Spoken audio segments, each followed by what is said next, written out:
Hi, Professor Charlie Evans here, and I want to do some quick remarks this morning on the current events paper, which is the assignment in History 135. The most important thing about the assignment is that you do not write a paper which simply provides a chronology of events in the country that you've chosen for the paper. In other words, I am not looking for a paper that says on May 17th this happened, on May 24th this happened, on June 10th this happened, on July 2nd this happened.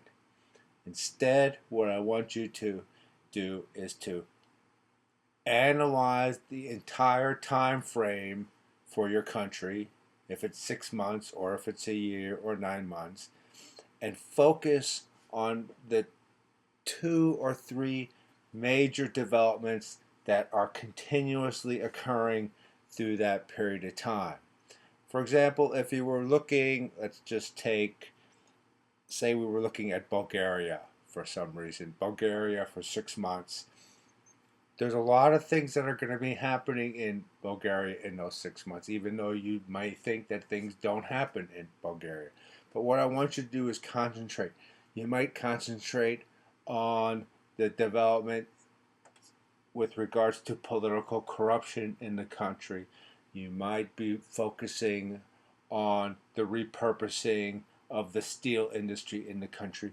You might be focusing on the run up to elections and then the elections in the country.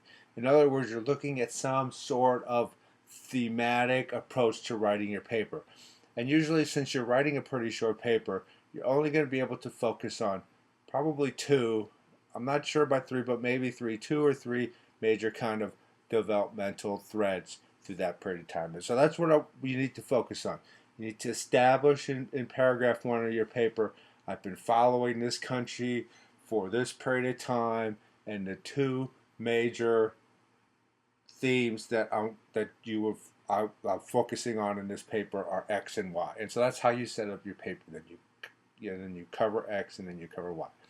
And so the current events paper, I've also thought of retitling it as the present history paper, because as you know, we're studying relatively current history in this course, the last 60 years, and that goes right up to yesterday.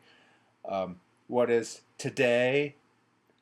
What happens today? Tomorrow, when we get to tomorrow, that will be history. I mean, history occurs really fast, and history is always occurring and developing and adding to the kind of